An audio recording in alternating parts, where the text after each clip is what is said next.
హిందువులారా, ఒక్కసారి ఈ మాటలు వినండి. మతోన్మాదంతో ఈ వ్యక్తి హిందువులపై, హిందూ ధర్మంపై క్రూరంగా చిమ్ముతున్న విషపు మాటలు వినండి. हम 25 कौड़ है ना, तुम 100 कौड़ है ना, ठीक है, तुम तो हमारे से इतने ज्यादा है। 15 मिनट के लिए पुलिस को हटा लो, बता देंगे किसमें हिम्मत है, कौन सा। ఒక రాష్ట్రానికి సీఎం అయ్యుండి రేవంత్ ముస్లిం అంటే కాంగ్రెస్, కాంగ్రెస్ అంటే ముస్లిం అంటాడు. मुसलमान का मतलब कांग्रेस, कांग्रेस का मतलब मुसलमान. తుమ్మల కాంగ్రెస్ పార్టీ ముస్లింల సొంతం అంటాడు. కాంగ్రెస్ పార్టీ అంటేనే అది ముస్లిం సోదరుల యొక్క పార్టీ, అది ఆ పార్టీ మీ సొంతం. దేశంలో ముస్లింలకు రక్షణ లేదు, మా మద్దతు ముస్లింలకే అంటాడు మరో మంత్రి ఉత్తమ్. हम तेलंगाना में सीएए या एनआरसी नहीं लागू करने देंगे. कांग्रेस पार्टी जेन्युइनली सेक्युलर है.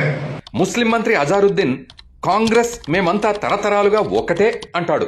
कांग्रेस पार्टी और मुसलमान एक है और कहीं अब से नहीं है, कई साल से है, अब से नहीं हो रहा, कई साल से एक है.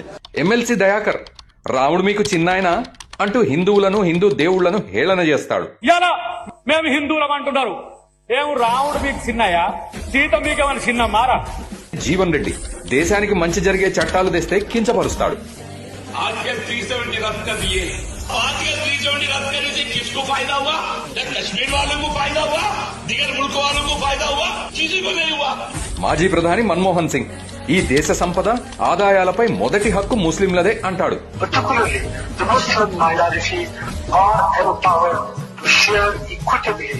They must have the first claim on our resource. ఓ వైపు ముస్లిం నాయకులేమో హిందువులను నామరూపాలు లేకుండా చేస్తామంటూ ప్రగల్భాలు పలుకుతుంటే, హిందూ దేవతలను హేళన చేస్తూ కించపరుస్తూ ఉంటే, మరోవైపు ఈ కాంగ్రెస్ నాయకులేమో ఓట్ల కోసం ముస్లింలకు మద్దతుగా ఉంటూ హిందూ సమాజాన్ని అవమానిస్తున్నారు.